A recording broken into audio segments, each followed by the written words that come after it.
शाम को गर्मी थमी तो पड़ोस में जाकर निशा के पास बैठ गई। उसकी सासू माँ कई दिनों से बीमार है।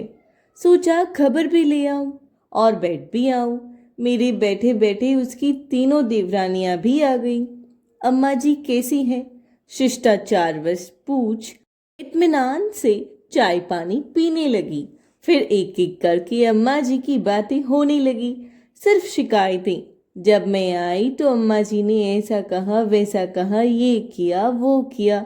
आधा घंटे बाद सब यह कहकर चली गई कि उन्होंने शाम का खाना बनाना है, बच्चे इंतजार कर रहे हैं। कोई भी अम्मा जी के कमरे तक भी न गया। उसके जाने के बाद मैं निशा से ये पूछ बैठी, निशा अम्मा जी आज 1 साल से बीमार है और तेरे ही पास है। तेरे मन में नहीं आता कि कोई और भी रखे या इनका काम करे? माँ तो सबकी है। उसका उत्तर सुनकर मैं तो जड़ सी हो गई। वह बोली, बहन जी मेरी सास 7 बच्चों की माँ है।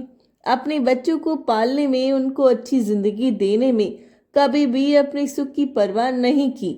सबकी अच्छी तरह से परवरिश की। ये जो आप देख रही है ना, मेरा घर, पति, बेटा और शानो शौकत, सब मेरी सासू जी की ही देन है। अपनी अपनी समझ है। मैं तो सोचती हूँ इन्हें क्या क्या खिला पिला दूँ, कितना सुख दूँ। मेरे बेटे बेटी अपनी दादी माँ के पास सुबह शाम बैठते हैं। उन्हें देखकर वो मुस्कुराती है।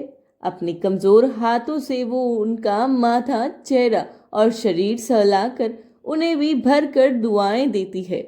जब मैं इनको नहलाती खिलाती पिलाती हूँ और इनकी सेवा करती हूँ तो जो संतुष्टि के भाव मेरे पति के चेहरे पर होते हैं, उसे देखकर मैं धन्य हो जाती हूँ।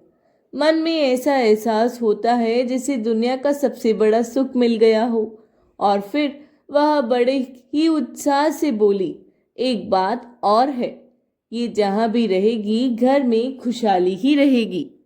ये तो मेरा तीसरा बच्चा बन चुकी है। और ये कहकर वो सुबह सुबह रो पड़ी। मैं इस जमाने में उसकी यह समझदारी देखकर हैरान थी। मैंने उसे अपनी सीने से लगाया और मन ही मन उसे नमन किया, उसकी सराहना की। कैसे कुछ निहित स्वार्थी अपने लोग अपनी आज़ादी और ऐशो-आराम के लिए तरह तरह के बहाने बना लेते हैं तथा अपनी प्यारी और ममता भरी मूरत को ठुकरा देते हैं। तो अच्छी लगी हो तो लाइक करें, चैनल को सब्सक्राइब करें और अपने प्रियजनों के साथ शेयर करें। Thank you.